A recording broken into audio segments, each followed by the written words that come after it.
Tara, luto tayo. So for today's video, magluluto nga ako ng cauliflower with bacon. So dahil matagal-tagal na rin itong cauliflower sa freezer namin.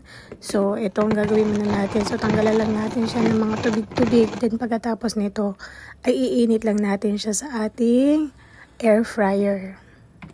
At habang pinapatuyungan natin yung ating cauliflower, so nag-init na ako dito ng ating bacon. So, in-stir fry ko lang siya sa sarili niyang mantika. Hindi muna pala natin siya lulutuin ng todo, yung asin palulutungin. So, pagkatapos nito, kapag natuyo na nga yung ating cauliflower, so pwede na natin ilagay ito dito sa ating bacon.